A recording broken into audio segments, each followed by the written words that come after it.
அதனால உருளைக்கிழங்கை தோலுடன் சமைத்துதான் உண்ண வேண்டும்.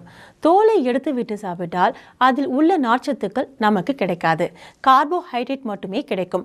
எனவே தோல் உரிக்கப்பட்ட உருளைக்கிழங்கை சாப்பிடும்போது அதை ஒரு காய்கறியுடன் சேர்த்து சாப்பிட்டால் தான் பலன் கிடைக்கும். எவ்வளவுதான் நன்மைகள் இருந்தாலும் எந்த ஒரு உணவையும் தவறான முறையில் சமைத்து உண்டால் உடலுக்கு நிச்சயம் அது தீங்குதான். இது உருளைக்கிழங்குக்கும் பொருந்தும். அதிகமான வெப்பநிலையில் அதிகமான எண்ணெயில் வறுத்து அல்லது ரோஸ்ட் செய்து உருளைக்கிழங்கை சாப்பிடக்கூடாது. அப்படி சாப்பிட்டால் அதிலிருந்து ஆக்ரிலமைட்ஸ் என்னும் நச்சு வெளிப்படும். இது புற்றுநோய் உருவாவதற்கு காரணமாக அமைந்துவிடும். மேலும் இதில் கிளைகோ ஆல்கலைட்ஸ் என்னும் நச்சும் வெளிப்படுகிறது. இந்த நச்சு கலந்த உருளைக்கிழங்கை உண்ணும்போது நரம்பியல் கோளாறுகள், வாந்தி, வயிற்றுப்போக்கு, லோ பிரஷர் ஆகியவை உண்டாகலாம். உருளைக்கிழங்கில் கிளைசமிக் இண்டெக்ஸ் மிக அதிகம். எனவே சர்க்கரை நோயாளிகள் தவிர்க்க வேண்டும். வாயு பிரச்சனை உள்ளவர்கள், வாதம், மூல நோய் உள்ளவர்கள்